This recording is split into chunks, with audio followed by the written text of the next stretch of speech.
Então, meu nome é Claudete Gonçalves de Moraes, né? Eu nasci em São José da Safira, em 8/2/1958. Fiquei no garimpo até a idade de 6 anos, né? De 8 anos, e depois vim para Governador Valadares. E cheguei em Ipatinga em 1972. Papai veio em 71 para poder vir trabalhar, né? Do garimpo nós viemos para Valadares. Eu fiquei em Valadares até 14 anos. Em Valadares, em 69, nós voltamos para o garimpo de novo na área de Malacacheta, por lá de Malacacheta, né? E lá tem um tio meu que mexia com garimpo lá, uma lavra muito boa. A revista O Cruzeiro foi lá, fez uma reportagem muito boa na época, muita pedra mesmo. E teu pai veio para aqui fazer o quê? O papai, porque é o seguinte, quando nós estávamos garimpando e às vezes plantando, né? Porque tudo tem a fase. A gente morava de agregado, né? Nas fazendas. Então, naquela época, quando veio aquela ditadura, o tempo de fogo que eles falam, né? Tempos de chumbo, em 66 nós viemos para Valadares. Chegamos já com a taca comendo, né? E esse pessoal, quando derrubaram o Jango, os fazendeiros foram todos alertados a tirar o pessoal do campo.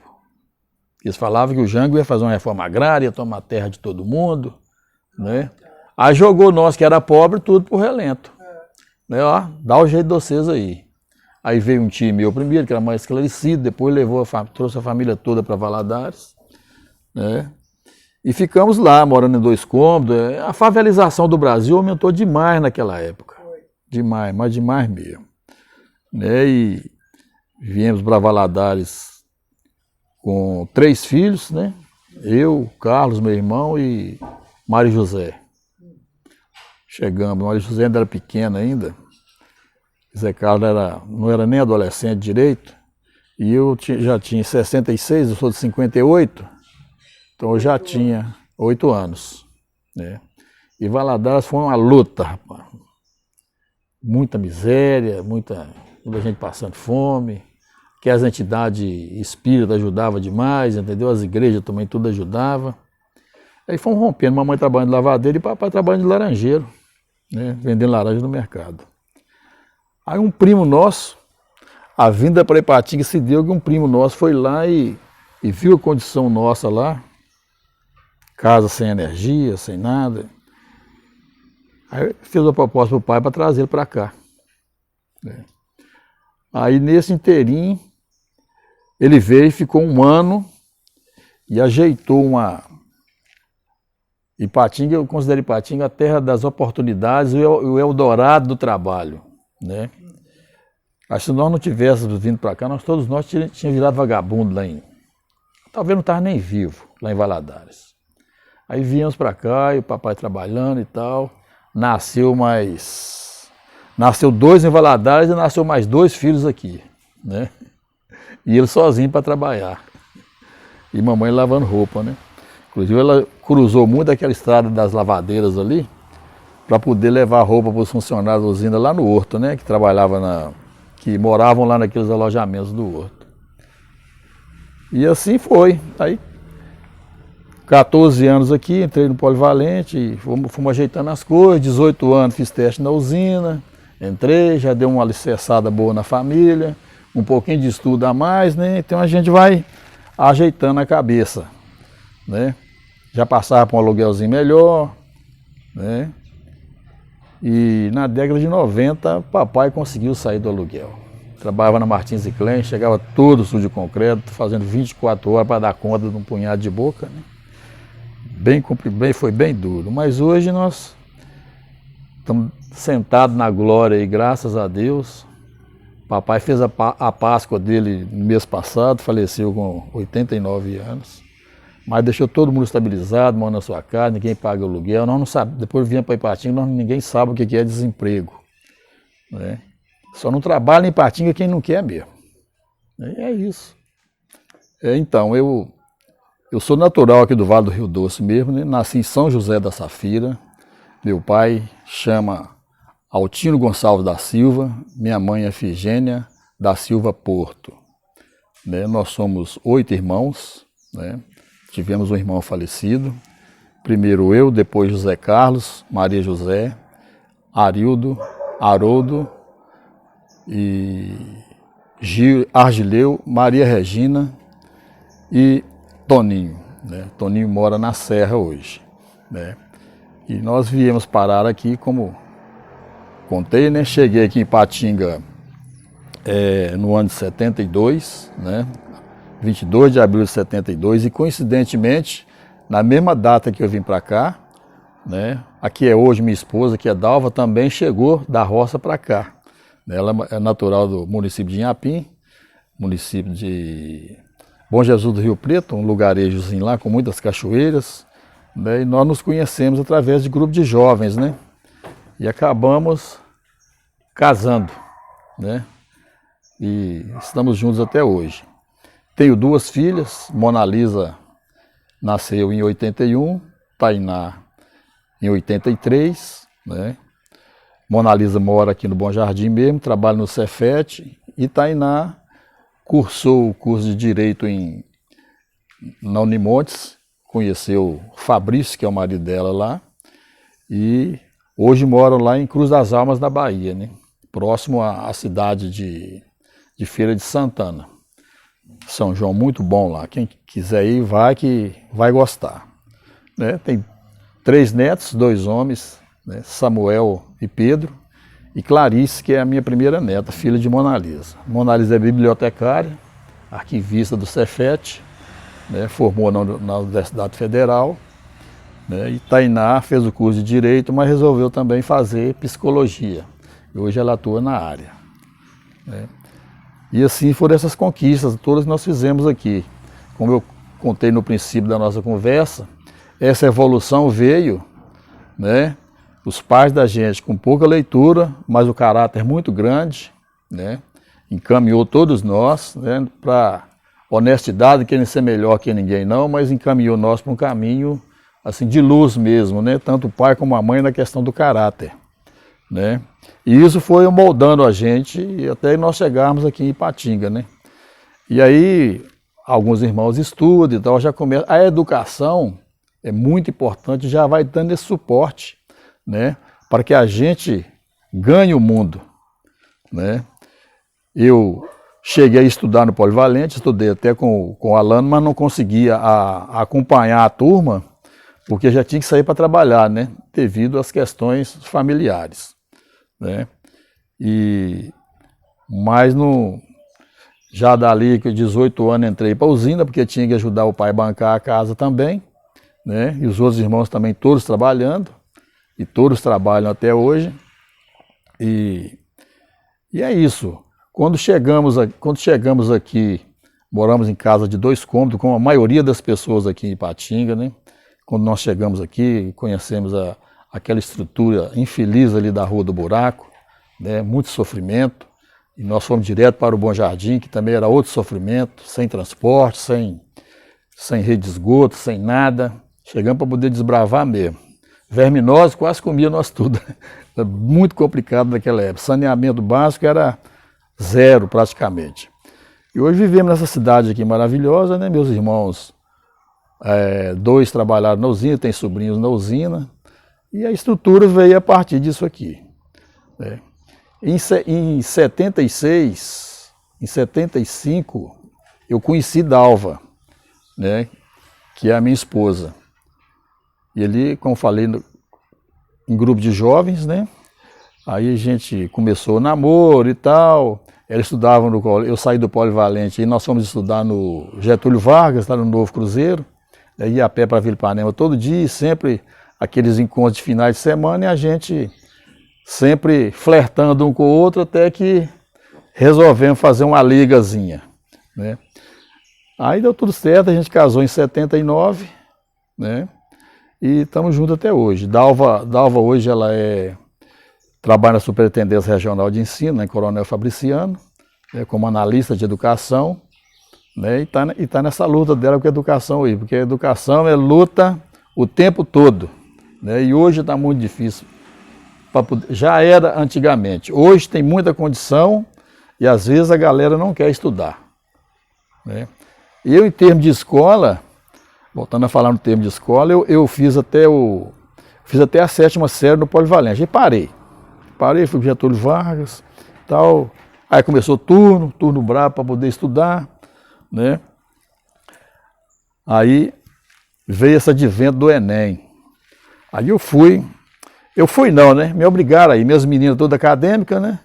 Meu genro acadêmico também, né? O marido da Mona Lisa também é estudado, formado em administração, o Jaimin, né? Que é o marido da minha primeira filha, né? Já tinha aquela visão de mundo bem diferente da que a gente tinha, né? Para a idade que eu tinha na época, né? Aí meu genro casado com a Tainá falou comigo, não, você vai dar um jeito de fazer o Enem. Eu falei, rapaz, mexer com o Enem, 36 anos que eu não sento de banco de escola e tal. Eu falei, não, vai que as coisas que você conhece, vai puxar todo o conhecimento seu. Eu falei, tá bom, faz a minha inscrição lá. Eu nem fiz a inscrição, não. Faz esse trem lá e chegar no dia, vocês me lembram para eu poder ir lá fazer. Aí fiz a inscrição, chegou o dia de fazer, aí eu fui lá acho que é a Faculdade de Medicina ali no Veneza 1. Ou Direito, não sei, nem se é Direito ou se é Medicina.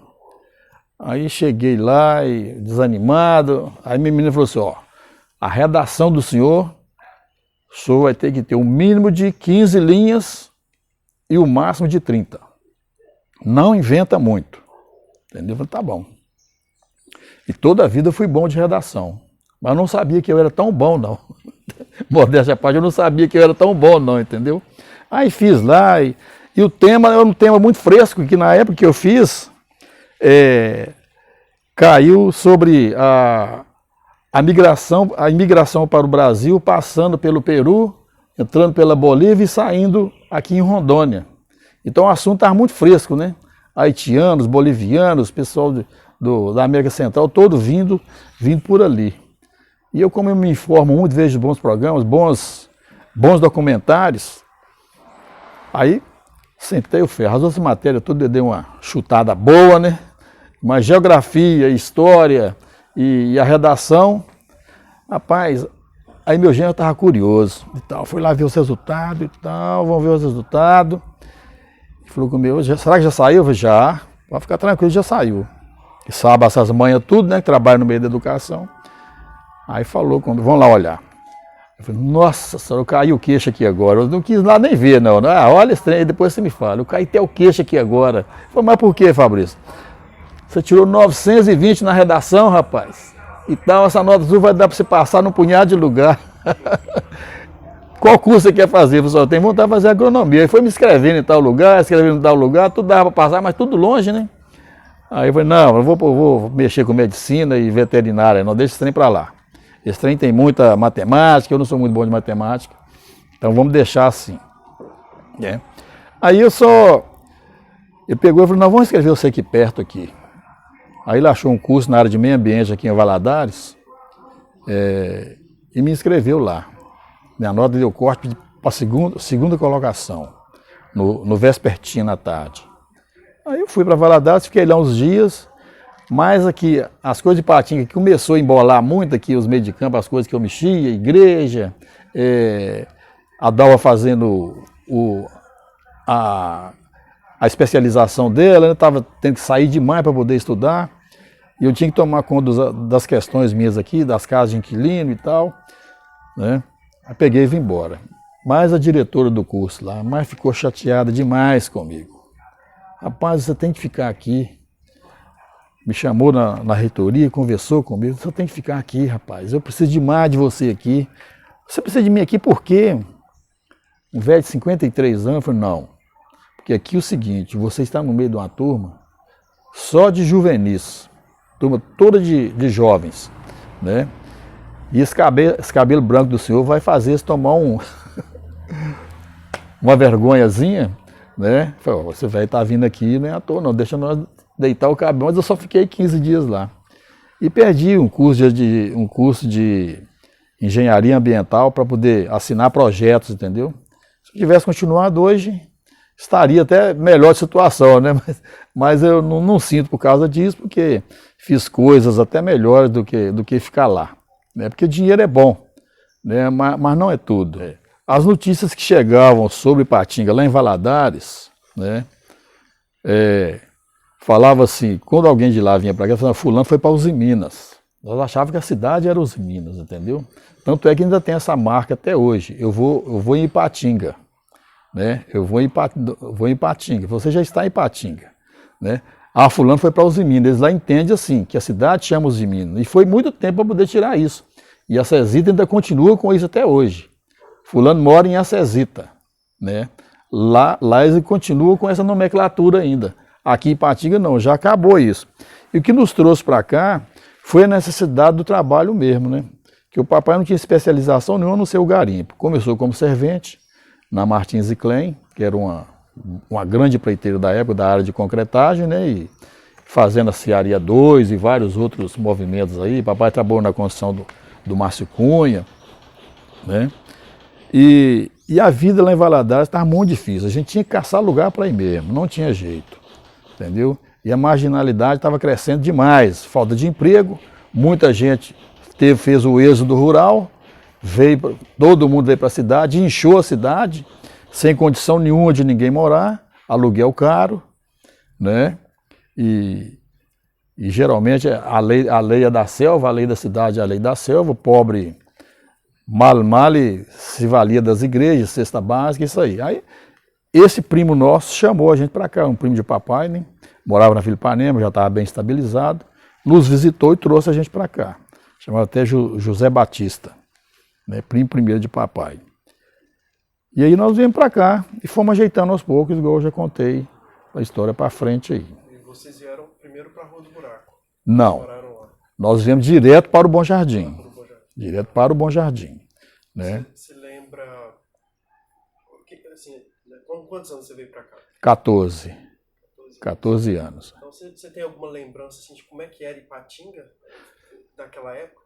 Lembro como é que era o Bom Jardim, como era o Bom Jardim e como era o centro de Ipatinga. Tudo se resolvia em Ipatinga. Só tinha 2 ônibus, era o 18 e o 51. Né? Antes só tinha o 18 e o 17, era um ciferal mais velho, né? E aqueles ônibus vinham abarrotados de sacos de compra para trazer do Bom Jardim, para o Bom Jardim, né? E tudo se resolvia lá no centro, né? Eu tinha um mercadão ainda, né? Tinha um mercadão que hoje tem aquele aglomerado de lojas ali, não tinha aquela praça ainda, e a Avenida 28 de Abril. Né? Não tinha prefeitura, não tinha nada. E tudo se resolvia lá. Recebia o pagamento e já ia direto para o comércio, para a Rua do Comércio, que eles falavam, né? Para poder fazer as nossas compras ali e trazer para o Bom Jardim, que ainda era muito fraco ainda. Bom Jardim era uma área de fazendas que foram loteando com o tempo e as pessoas que tinham mais cabedal iam fazendo os lotes deles e vendendo. Ah, vamos separar um pedaço da fazenda aqui e vender. Aí Geraldo Damasio, Antônio André, né, essa turma antiga lá do Bom Jardim, né, que lotearam ali. Mas tudo ali era área de fazenda também, né?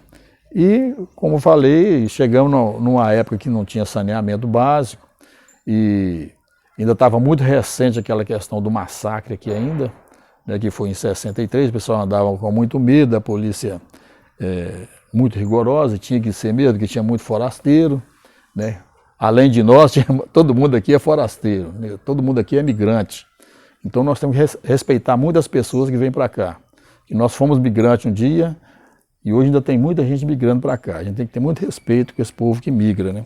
E geralmente traz uma outra cultura, a cultura do Nordeste. Olha, a zona boêmia ali eu não cheguei a frequentar não, entendeu? Passava lá de vez em quando, como disse o nosso emérito aí, aquele que gosta de cantar seresta, o Damasceno, né? Não, eu passei lá e tal, né? Só não vamos entrar em detalhe, não. Eu ri dele aquele dia. E ali na Rua do Buraco, quando eu comecei a trabalhar de turno, né? Aí já era em 76, né? Eu fichei na usina em abril de 76, 26 de abril de 76. E o movimento noturno ali próximo à casa do Alano ali, não, o Alano mora na rua Juiz de Fora, mas ali o Ademar Pinto Coelho já morava na rua Araguari ali, né? Eu não conhecia também, mas o movimento noturno todo era ali, os points, era tudo ali, né? E as mulheres vinham de lá para cá, e de madrugada a gente tomava um caldo de mocotó ali, numa lanchonete que tinha lá. Aquele rodava era 24 horas. E peão de usina, tanto tomava uma para poder ir trabalhar, como saía também às 3 da manhã, parava lá para tomar uma, né? Tinha muito alcoolismo na Baixada. Ainda tem ainda, mas naquela época era demais, né? Mas a Rua do Buraco era muito sofrida, muito sofrida. Eu lembro que até mais recente, eu vou entrar numa parte aqui que já é na parte do futebol, né? Que eu fiquei na LDI uns tempos e não sei se foi o Alano que fez isso ou se foi a mulher do Lúcio Catimba, que até faleceu há pouco tempo, né? É um dos que massaram o barro aqui em Patinga também, é pioneiro, esposa da Nazaré Pedra, que mora lá no Caravelas. A Nazaré me procurou, e juntamente com o Silvestre, que era o presidente da Liga, para saber se as profissionais do sexo poderiam fazer um encontro lá no salão da Liga, né, onde era o fórum, né, de discutir, de fazer julgamentos. Para mim não tem problema não, eu vou conversar com o Silvestre e sei que ficaram lá um bom tempo, dando um cursinho para elas lá, de questão de higiene, saúde, né, prevenção, e o Alano com esse movimento dele aí, com o pessoal da AIDS, né? E fazendo esse trabalho dele muito bom aí, né? E veio rebanhando essas pessoas para lá. Mas lá eu conheci muitas pessoas, e o Canuca, que era jogador de bola, morava lá, essa turma do futebol quase toda, né? Chamado time do Rio Branco, que hoje está lá no Planalto, né? Lembranças boas de lá, eu não tenho não, porque o povo ali sofria demais com enchente. Sofria demais com enchente. Aí política passa, político entra, político sai. João Lamego deu uma reforma ótima do Bom Jardim, né? Canalizou o rio, né? Fez aquela galeria, deu uma estrutura para o bairro, né? Aí a saúde dos meninos, você não vê menino mais com paludismo, com lombriga, de jeito nenhum, que já chegou água tratada e asfaltou para poder chegar o ônibus. Enfim, todos eles tiveram a sua contribuição, né? E a partir daí foi só alegria. 79, nós estávamos fazendo, até através um amigo meu, o Sávio Tarso, e o cineasta é aquele Nilmar, o Nilmar tatuado, né? Gente boa para danar. Nós começamos a fazer o levantamento, porque contando a história ali de 79, eu ainda não era casado ainda, né? Então, como eu trabalhava de turno, nós ficamos 3 dias sem ir trabalhar. 3 dias. Porque Patinga, o Bom Jardim ficou isolado, a Vila Celeste ficou isolado, o mundo local aqui ficou isolado. A passagem que tinha era só aquela do Iguaçu ali com o Coelho Diniz, e ali desbarrancou tudo. E não tinha outro local para você poder passar, né? Aí, 40 dias e 40 noites chovendo, aquela chuvinha de molhar bobo, e derretendo. Lá em Colatina já estava tudo alagado, Valadares, a ilha já estava toda despovoada, a Adunac ali já estava passando por cima da ponte, não tinha jeito, o pessoal daqui ir lá ver os parentes, né? E quando foi no dia 2 de fevereiro de 79, nós saímos a turma da usina para poder dar uma olhada, né? Poder tinha alguém para poder ajudar. Aí, quando nós estávamos passando em frente ao estádio Ferreirão ali no Bom Jardim, que é o campo do Ideal, né? Nós vimos chamava até Antônio Dario, trabalhava na usina também, ele não tinha ido não. Ele pegou e saiu de madrugada avisando o povo para poder sair da grota do API. O pessoal não obedeceu, entendeu? Aí ele estava lá em cima, alertando para o pessoal que a trinca não ia demorar, ia descer a avalanche de barro. E nós estávamos cá na estrada, justamente ali, onde tem o posto médico do Esperança com o Ideal ali. Justamente na entrada. Eu chamo lá de Triângulo das Bermudas, né? Tem Esperança, Bom Jardim e Ideal. Aí eu saí do Bom Jardim e mudei para o Ideal, mas estou no Triângulo das Bermudas do mesmo jeito. Eram as 10h40 da manhã, quando essa barragem rompeu, desceu essa lama toda e veio e cobriu a grota do API toda. Aí nós fomos todo mundo para lá, foi um desespero. Entendeu? A gente fazendo fila indiana para poder levar os corpos e deixar lá próximo do Ferreirão, passando de braço em braço e a lama chegando no meio do peito da gente assim. Uma cena muito triste. Eu lembro que eu peguei uma criança em cima de um colchão, acho que estava até dormindo. Teve uma família que foi toda dizimada, era parente de um taxista lá. O filho dele mora até aqui na Vila Celeste, aqui, o tal de Paulo. E ele pediu, acho que o casal de filho, para poder fazer uma compra, né, umas misturas para o almoço, que ele tinha que trabalhar. Quando os meninos chegaram, a família já estava toda morta. Eles falam que morreu 41 ali. Eu converso com pessoas que falam que tem gente enterrada lá até hoje, mas eu acho que isso aí é papo, porque mesmo com toda a precariedade, que aqui ainda não tinha corpo bombeiro, quem veio foi os bombeiros da Cesita, da Uzi Minas, mais a polícia do 14º, que vieram para poder fazer aquele, descobrir os corpos lá. Márcio Cunha disse que foi um desespero no outro dia. Eu conversei com um sobrevivente, ele mora até no Morro do Cruzeiro ali hoje, o apelido dele é Alemão. E ele falou comigo que perdeu a família dele toda lá. E ele foi para lá, tipo assim, um estado de choque lá pro Márcio Cunha. E colocaram os corpos e colocaram ele no meio. Todo mundo sujo de barro e colocou ele no meio. Diz que levantou, desesperado, em estado de choque, procurando a família dele e tal. Aí disse que tinha uma enfermeira que saiu doida correndo. Defunto levantando. Entendeu? Defunto levantando e tava, não, calma. Chegou uma outra pessoa lá, tinha vários psicólogos lá, acalmando ele e tal. Cadê minha mulher? A mulher já tinha passado já. Entendeu? E ele mora aí no Morro do Santa Rosa. É Morro do Cruzeiro com Santa Rosa ali. Eu encontrei com ele, deve ter mais ou menos um mês, lá em frente à casa da minha sogra, no Veneza 2. Então ele tem uma cena muito triste. O pessoal fala dessa tragédia que teve aqui recentemente, foi muito triste realmente, entendeu? E a gente sempre fala com os governantes, rapaz, cuida dessas encostas, esses morros careca aí, porque 79 vai voltar, entendeu? E voltou. E voltou agora, ceifou vida lá pro lado do Betânia, aqueles altos de Canaã, tudo ali, né? Aqui vocês passaram um perrengue danado, né? Descendo. Então, assim, porque a água vai caçar o lugar dela mesmo, né? É um impacto muito grande, primeiro pela alegria de ter passado no teste, né? Porque era uma conquista, né? Uma honra para um pai ver um filho na usina. Meu filho está na usina hoje, né? E quando eu cheguei na usina em 76, eu tive a felicidade de ver o plate. Nós fichamos para poder rodar o plate mill. Plate mill é a linha que faz chapas grossas, só chapas grossas, não faz bobina. Né? Uma linha toda japonesa, né? Nippon Steel trabalhando pesado. E nós ficamos 6 meses em treinamentos com os japoneses. Né? E eles ensinaram para nós até como manusear uma chave inglesa. Que nós só pegamos a chave inglesa com o lado mais fraco para poder puxar, que é a parte menor dela. Eu lembro que Sansei Arakawa, né, professor, ele, não, assim não, bom, né? Assim melhor, né? Aí pegava a parte mais forte, colocava para você poder girar o parafuso, né?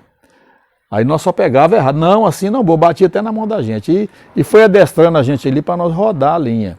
Painel todo em inglês, ensinou para a gente aquelas coisas, né, tudo, falar empurrador, por exemplo, é pusher. Ela fala puxar. Lá puxa para eles é empurrar. Né? Então a gente teve que ter toda essa expertise para poder entender o inglês deles, ensinando a gente, entendeu? Porque não tinha especialista para poder operar. Porque o cara que formava em técnico não ia operar painel, o engenheiro não ia operar painel. E nós ficávamos na boca de forno mesmo. Né? Fiquei lá 36 anos e 8 meses, trabalhando só no plate mill. Não tem outra assinatura em carteira, só da Uzi Minas. Entendeu? Não mandava embora, né? Então, a parte social muito boa que ela faz e tinha essa filosofia de não demitir ninguém à toa, sempre conversava, né? Mas, e é isso, e com o tempo, trabalhando, o Ipatinga crescendo, né? Aí veio a época da conquista das casas, né? Eu vi crescer o Bela Vista, né? Mas não tinha cabedal para poder pagar a prestação lá, né? Eu falei, pô, minha hora não vai chegar, não é possível. Não, lá você não vai poder pegar porque o seu salário não é um pouco baixo, tem que melhorar o padrão seu, né? Chegar mais um esterco, né? E aí veio o tempo do ideal, do bairro ideal. Casas mais populares e mais acessíveis em termos de preço, né? E o papai trabalhou na construção do ideal todinha. Trabalhou na construção do Bela Vista, trabalhou na construção do parte do Bom Retiro, parte do Cariru, né? Papai ajudou a fazer casa, ele mais os amigos dele que vieram para poder, da Lavra para poder fazer Ipatinga, né? Então a gente deve muito a esse povo que veio das zonas rurais para cá, né? E aí chegou a época, em 82, eu conquistei a minha casa. Eu andei 500 metros para sair do Bom Jardim para mudar para o ideal. Minha vida hoje, em termos de comida, é tudo resolvido no Bom Jardim. Banco também, já tem um banco lá, né? E passei tudo para lá. É um bairro bom, né? Tem problemas como qualquer um outro bairro tem, né? Mas a gente entra e sai em qualquer lugar, qualquer hora da noite, sem ser incomodado, sem problema nenhum, né? E nesse bairro ideal lá, nós conquistamos essa casa, né? Na verdade, nós compramos, né? Falava que a usina dava a casa. Na verdade, ela fazia o sistema de BNH de antigamente, né? Financiava para você, e a nossa casa foi financiada pela Minas Caixa da época. Aí a Minas Caixa faliu, né? E a inflação era muito alta mesmo, e teve gente lá que não conseguiu pagar a casa, porque às vezes o cara não queria cortar, tipo assim, no alimento ou na carne, fazer um sacrifício aqui e outro ali, né? Então a gente passou uma barra muito pesada para poder garantir essa prestação. E ela descontaram direto no contra-cheque, dá mais de 30% do salário a prestação, né? E aí a usina pegou e quando faliu a Minas Caixa, aí a usina passou o carnê para a gente poder ir pagando, né? Aí nós pagamos tudo e depois teve o governo do estado fez uma manobra lá para a gente poder pagar a casa total, que tivesse, por exemplo, 5 anos, faltava 15 anos para acabar de pagar. Chamou a gente num acordo, chamou a gente em Belo Horizonte e falou assim, nós temos uma proposta para vocês aqui. Você deve mais ou menos 11 milhões de dia da época, né? Muito zero, 11 milhões de cruzeiros. Aí chamou a gente lá e fez um acordo, nós vamos tirar aqui mais de 50%, né, do montante que você deve, você tem um fundo de garantia que dá tantos milhões aí, estava dando quase bilhões. O trem era duro, meu filho, era duro, entendeu? Aí nós vamos tirar do seu fundo de garantia e com pouco tempo você vai recuperar esse dinheiro, porque a inflação é muito alta, então o que você pagava também você recuperava no fundo de garantia, né? E aí vim trazendo a vida e quitamos a nossa casa. Hoje nós já temos 2 casas, 3 casinhas lá no mesmo local, entendeu? E de conquista em conquista. Os irmãos, cada um conquistou seu quinhãozinho de terra para poder morar, né? Não tem ninguém no aluguel mais, graças a Deus. Mas é isso. Então é a terra das oportunidades. Aqui é o local que o cavalo passa arriado toda hora. Ipatinga é assim. E se você montar e tiver paciência e persistência, você vence, entendeu? Passa algumas agrurazinhas, né? Trabalhando de turno. Às vezes eu estava até comentando com a mamãe outro dia, sobre quando eu saía para poder trabalhar, esses meninos ficam muito molenga, né?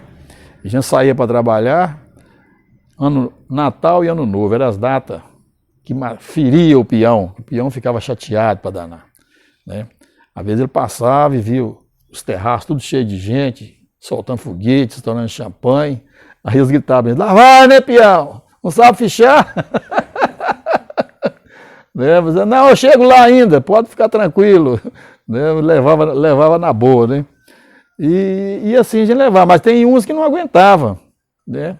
Às vezes pegava licença médica, Bombril, eles falavam o tal do Bombril, né? Aí não ficava. E usina é o seguinte, é 3 turnos, se você faltar, você sacrifica o outro que está lá, que vai ter que dobrar, e assim nós caminhamos.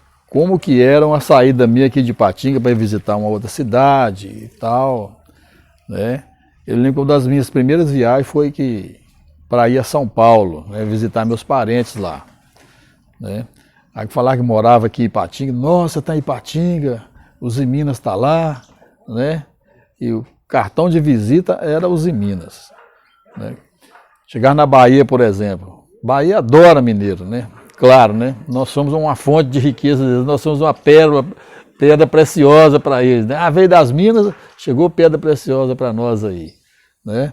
Mas muito bem vista a cidade de Ipatinga, todo local que a gente ia, né?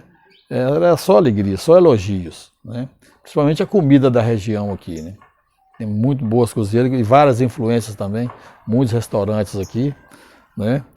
E quando vem visitar aqui, fica de queixo caído. Eu tenho uma tia minha aqui, já até falecida, tia Francisca, ela tem muitos anos que ela morou nos Estados Unidos há muitos anos. E veio aqui fazer uma visita em Ipatinga, ela e meu tio, e achava que, quando eles passavam ali próximo da região da estação ferroviária, até no Horto e tal, só parecendo que aqui que eu estou num pedaço dos Estados Unidos. Falei, aqui no Brasil também tem coisa boa, tia. Principalmente a nossa cidade, que é muito bem cuidada na época, né? Tudo limpinha, né? Nosso bairro bem limpinho, os bairros projetados da Uzi Minas também, né? Com aquele estilo, né? Fordistas, que as pessoas tinham que crescer, a empresa tinha que crescer e as pessoas que trabalhavam ao redor da empresa. Esse sistema de Taylor, né?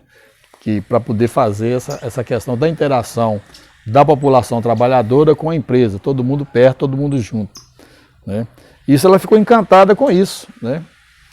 E os japoneses, que deu também essa cara organizacional para a cidade. Eles, mas de onde que vem isso? Aqui nós temos influência japonesa, tem influência turca, influência de todos os tipos de pessoas que vieram que migraram para cá. Inclusive eu tenho um amigo meu muito chegado, meu, trabalhou comigo, já veio para cá, ele teve chamado Urabe, a gente chamava de Urabe-san. Urabe era um cara à frente do tempo dele, já estava com os seus 90 anos e pensando em modernidade, né? E ele gostava demais de Ipatinga, demais, mas demais mesmo, como todos nós gostamos também, né? E respeitava muito. E isso deu essa cara que a gente fala, né? Lá fora tem orgulho de ver as pessoas elogiar a cidade e a gente ficar até inchado, né? E sabemos que o passado foi penoso, mas sabemos que não tem jeito de fazer um omelete sem quebrar ovos, né? A gente chegou, pegou ovos quebrados e fizemos um omelete e estamos todos aqui bem hoje, graças a Deus. Com esse trânsito aí um pouco terrível, né? Que dá até medo de sair determinadas horas, né? Eu acho que tem que dar mais uma organizadazinha nesse trânsito de Ipatinga, porque precisa, né? Mas é isso. Sobre a questão do Festival Roda Viva, toda a vida, assim que nós entramos naquela idade de 18, 19 anos, 21 anos, todo mundo tocava violão, né? Aí pintou uma ideia, foi até na casa do Salatiel, né, irmão do Solon Barbosa, nós íamos muito na casa dele e a gente tomou essa iniciativa, vamos fazer um festival?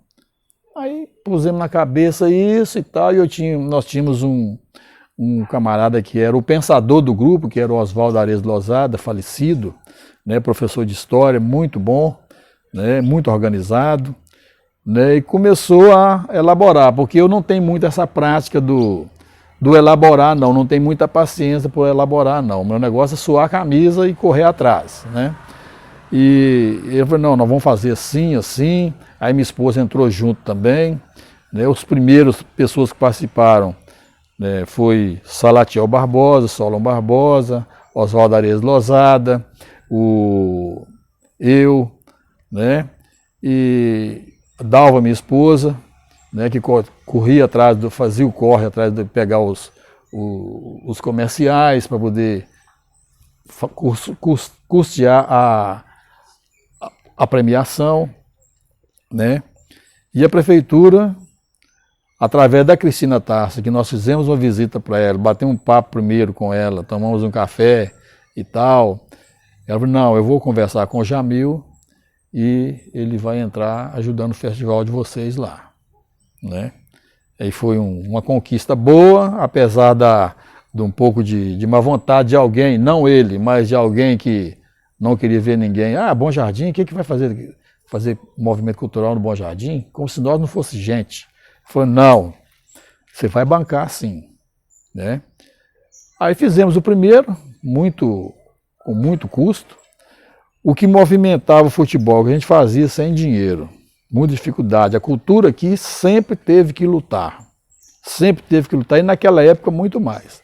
Para nós fazermos esse festival, nós tivemos que vender guaraná, chup-chup, na beira do campo do Ideal ali, que não era cercado ainda, né? Alguns de nós faziam parte da diretoria do Ideal e nós vendíamos, não tinha nem refrigerador, né? Tambor, pó de serra e gelo. E colocava os guaraná lá dentro para poder gelar. Era assim que a gente fazia. E o cara tomava, vendia uns 2 tambores só de refrigerante, com pó de serra. Mas, e assim nós fizemos o primeiro festival. O primeiro foi um parto, né? Mas conseguimos a fazer.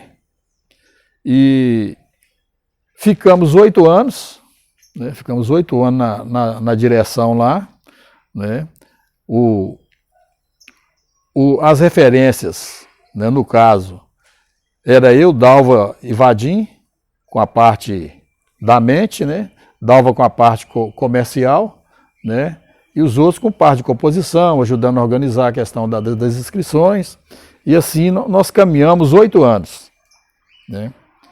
E quando nós fizemos o último festival, nós começamos ele em 1993, não lembro a data quando nós iniciamos, não. Acho que foi 89, 83, por aí afora. E o último que nós fizemos, nós ficamos 8 anos, aí já veio uma galera mais encorpada, já era gente que tinha universidade, já tinha advogado, aí entrou, já era advogado, Jairdes, né, que é advogado também, que gosta demais da cultura, né, uns meninos mais cabeça, o professor Romildo, que hoje ele é plantador de café, professor de história, e deram aquele up no festival e entraram com a Lei Rouanet. Nós não tínhamos isso ainda. Entraram com a Lei Rouanet, conseguiram uma biblioteca lá para o Bom Jardim, né? E levaram grandes vultos da música lá, 14 Bis, Zé Geraldo, foram muitos desses que teve lá nessa linha da canção nacional aí. E aí, no advento do mandato do Chico Ferramenta, eles deram uma reforma total na praça e fez um pergolado, todo com estruturas em concreto, que quando chegasse, sabe, do festival, você só chegava, colocava o tablado e fazia o telhado, colocava as escadas, ligava as energias e ali seria a parte física, né, para poder realizar o festival. Eles fizeram vários, né, foram até o 23º e tal, mas aí veio uma outra turma nova, entrou, às vezes a ambição, o poder entra muito na cabeça das pessoas, né, e acaba minando, e vai desanimando as pessoas que querem o bem. Aí a partir do momento que começou a entrar a política, já complicou, né, resolveram brigar na época com o Quintão bancou a briga, né, e o festival acabou aí. O festival acabou ali, né, acho que fizeram até o 25º. E o último que eles iam fazer, ele não liberou a praça para poder fazer, mas porque não tinha cintura para poder negociar, né. Aí ficou por isso mesmo e até hoje o pessoal tem muito saudosista por causa do festival. Estava falando com o Jeová que o pessoal vinha de fora para poder fazer o festival, para ver o festival aqui, né? Virava o bom jardinense ausente, porque vinham todos de São Paulo, do Rio de Janeiro, vinha da Bahia, só os peão que estavam no trecho, Não, minhas férias vai ser em julho, que eu quero ver o festival lá e passar lá com o meu povo para tomar uma lá e tal, e ficar de boa. Né? E o festival é isso, e os saudosistas ficam todos em cima. Mas hoje eles falam comigo direto para poder voltar, então não, eu não tenho mais essa pegada não. Entendeu? Porque é muito difícil hoje você querer mexer com a cultura. Ficou mais fácil e ao mesmo tempo custoso. Né? E a gente vê que tem muitos interesses em cima. E esse trem é uma coisa que, como nós estávamos falando sobre a Cristina Tárcia, eu acho que dá uma esfriada na gente, a gente prefere ir para a retaguarda. Né? Aí vamos falar sobre futebol, né? Futebol, o Alano, conheci ele há muito tempo, né? Ele lá do lado da Uzipa, dos times dele da região da Rua do Buraco, né? Onde ele congregava mais, né? Era a praia dele. E aí a gente, crescendo no Bom Jardim, vendo o estádio Ferreirão, ainda era aberto, ainda era gramado, mas o dia de jogo era cercado com a corda e ficava duro de gente.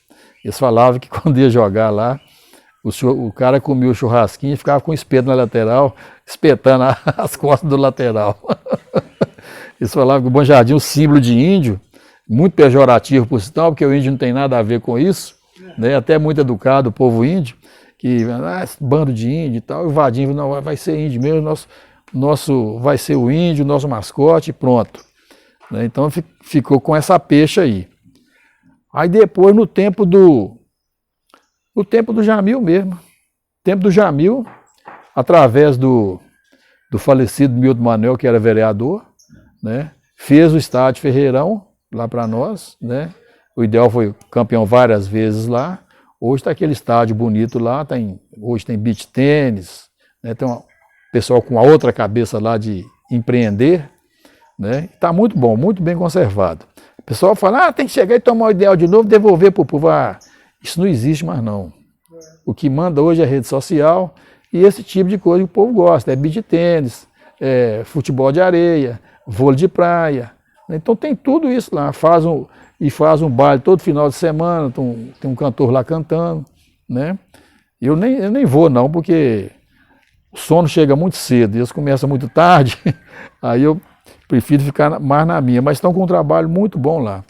E o futebol, eu peguei presidência do Ideal, fiquei lá uns 2 mandatos, tive um campeonato juvenil e tive um campeonato em 99, campeão da cidade, em cima de um time do Boca Rica, lá do Iapu.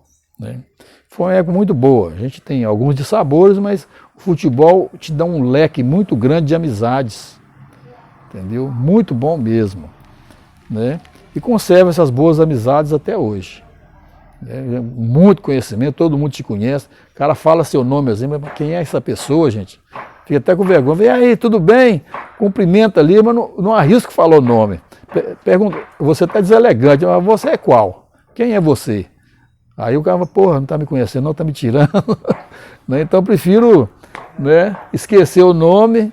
Né? E com o tempo você vai amarrando o papo. Eu lembro de você, né, tal dia, assim, assado. Mas o ideal é isso, é luta. Né? Futebol também, amador, cresceu muito. E eu digo que melhorou o futebol, os espaços são todos cercados, os espaços hoje são todos iluminados, e o futebol amador não tem a mesma pegada daquela época, não tem o mesmo glamour daquela época. Né? Porque hoje, até menino de escolinha está boleirando hoje, né? Querendo ganhar para poder jogar. Né? E não tem dirigente que aguenta isso não. Entendeu? E o pai sonha para o menino, o jogador que não foi, ele quer ser em cima do menino, né? E o menino vai e não emplaca, aí frustra o menino, fica os dois com depressão. Né? Se for ali só para poder extravasar, tirar da rua, eles não aceitam, o menino tem que ser craque. Né? Aí acaba aquela essência. Acaba a essência, né? Da inocência, do futebol e tudo. A parte amadora mesmo, né? Hoje profissionalizou muito o amadorismo marrom, né? Que é o pago. O outro movimento cultural que a gente tinha muito forte aqui em Ipatinga, no tempo dos governos Lamego e Jamil, né? Eram as festas de rua. Né? Feira da Paz. Né? Feira da Paz ela foi um tempo ali perto da portaria da usina. depois mudou lá para onde hoje é o 7 de outubro, né? E o carnaval de rua, na Avenida Macapá. Então eu lembro que o último ano de carnaval, nós tínhamos a escola Unidos do Bom Jardim, né? E nós saímos mais ou menos com as 11 alas, não é só de gente do Bom Jardim, não. Os bateristas, os músicos muito bons, o presidente era o falecido Pureza, e era aquela alegria. A prefeitura mandava ônibus para poder levar, uns 10 ônibus só para poder levar a gente lá para a avenida, né? Aí os carros alegóricos. E o último que nós fizemos foi o ano 20 de Ipatinga. Né? Acho que foi 94, não, 84. Foi 64, né? 64, então foi 84. Carnaval ano 20. Aí nós fizemos esse carnaval lá. E o pessoal, era uma alegria os ensaios, ficava 6 meses ensaiando, no samba enredo, né? Ipatinga era viva culturalmente, né? Bem popular mesmo, era coisa popular. Eles falam, não, mas vocês não tinham organização. Não, mas era assim que, mambembe mesmo, que acontecia as coisas, né? Igual você vê uma guarda de marujos, por exemplo, uma guarda de congados, por exemplo. Eles nascem do simples. O ritmo deles que eles trazem dos ancestrais, né? E ali vai dominando aquele ritmo, aquelas músicas, e aquilo ali é um patrimônio cultural, imaterial, né? E o carnaval é a mesma coisa. Nasceu lá no Rio de Janeiro, né? E se espalhou para o Brasil afora e entrou em todas as cidades. E o samba tem a mesma pegada de preservação de cultura. E aqui nós tínhamos aqui a Unidos do Sucuri, tinha uma escola aqui na Vila Celeste, tinha um no Cariru e tinha a Unidos do Bom Jardim. Mas era muito bom, aí tinha que as disputas, quem ganhava, quem deixou de ganhar, né? E era uma farra, porque e gente endurecia na Avenida Macapá ali, né? Era muito bom a cultura. E hoje não tem carnaval mais, né? Hoje o povo está mais recluso. As telas hoje dominou a gente, né? Então não tem mais como fazer isso. E a outra parte da minha vida, já falamos aqui até do profano, né? Agora nós vamos falar do sagrado, né? Eu nunca fui assim, o turno às vezes ele me tolia às vezes de ir até na igreja, né? E isso sim vai deixando a gente muito num caminho diferenciado que não seja o caminho da fé. Não deixa de ser cristão, mas o caminho da fé vai enfraquecendo. Então acontece certas coisas com a gente que a gente vai voltando depois que aposenta, começa a frequentar e tal, e vai vendo outras nuances que a gente não conseguia ver, né? Outros motivos que você tem que ter com a questão do bem viver e da alma até, né? de ser feliz, uma maneira de acompanhar uma religião, né? Nascemos católicos, batizados, né? Eu e minha esposa, casamos na igreja católica em 79, né? E a partir de 2015, tinha o falecido Padre Ernesto aqui, que era um batalhador pela pobreza, né? Inclusive brigou muito para as condições de vida das mulheres, que eles falam que é de vida fácil, né? Que às vezes eram espancadas, e ele defendia muito os marginalizados. E ele me incentivou muito a fazer um curso de evangelização, né? E eu fiz com ele, entusiasmei e voltei a frequentar a igreja a partir desse movimento que ele me chamou. Fui impulsionado também pelo Miro, que é um também que conhece muito de Bíblia, né? E me incentivou a voltar para a igreja, né? Eu falei assim, gente, eu não estou fazendo nada, eu vou voltar. Aí comecei como leiturista e tal, daí a pouco já estava fazendo missão até além fronteira. O Ernesto me levou para fazer uma missão lá onde ele estava sendo pároco, que é no Bom Jesus do Amparo, e fui conhecendo outros valores de pessoas, né? Fazendeiros, gente do campo, né? E trabalhando com essa raiz aí, né? Hoje eu e minha esposa nós somos ministros da palavra, né? Lá na paróquia do Bom Jardim, com o Padre Luiz lá e Padre Morini, e eu sou responsável pelo movimento missionário de lá, de visita nas casas. Então nós vamos ter até um evento agora, todo mês de julho nós temos o aniversário das Santas Missões Populares, né? E nós não ficamos, porque a igreja ela não é uma igreja de ficar só nos altares. Então, a igreja tem que ser em saída. Tem que levar o evangelho a toda criatura. Então, aqui dentro do estado de Minas, aqui, nós já fizemos. A última que eu fiz agora dentro do estado de Minas foi lá na região do Vale do Mucuri, no meio de uma mata lá, tem muitos fazendeiros, muitos trabalhadores rurais, né? E chama Córrego de Santa Bárbara. Depois também nós fomos em Chapada do Norte aqui, no Vale do Jequitinhonha, né? E assim, e vamos fazendo a nós. O lugar que chama a gente, se a gente tiver tempo, a gente vai, né? Mas sempre fazendo primeiro, nós vamos fazer um momento de espiritualidade para poder sair em missão, ter um momento de você se preencher, o espírito, né, para depois sair. E não é assim, eu vou rezar em tal lugar assim, não é assim não, entendeu? E graças a Deus a minha esposa respeita muito porque eu tenho que sair, né? E ela, como ela trabalha, geralmente eu fico uma semana fora. E nesse advento que teve o estouro da barragem Mariana, aí tem esse movimento aí dos atingidos por barragem, que é a Romaria das Águas e da Terra, né? Foi em 2023, nós fomos para o Espírito Santo, lá para a regência onde a lama chegou, né? Aí vimos lá muito desprezo do governo federal, desprezo da Samarco, desprezo da Vale para com o povo que está lá. O cara que tem um barco bom, ele vai pescar em alto mar, que dá uns 20 quilômetros, né? E uns 20 metros de fundura. Os que têm barquinho, esses mais caiçara, eles não estão recebendo nem um centavo. Entendeu? Os barquinhos deles estão lá, tudo cheio de lama, até hoje, né? Então é muito triste. Então a gente sai para poder levar a fé e também fazer esse tipo de denúncia, né? Essa injustiça que essas empresas que acham que minério mata a sede, mas minério não mata a sede, não. Entendeu? Muito pelo contrário, polui as nossas águas, né? Mas enfim, é isso. Na parte religiosa, graças a Deus estou muito bem. Como diz o nosso pároco lá, ele não deixa a igreja dominar, não. Você tem que entender que você é um homem casado, né? Você tem sua vida, né? Não pega tudo que se der para você, não. Porque senão você vai ficar só aqui dentro.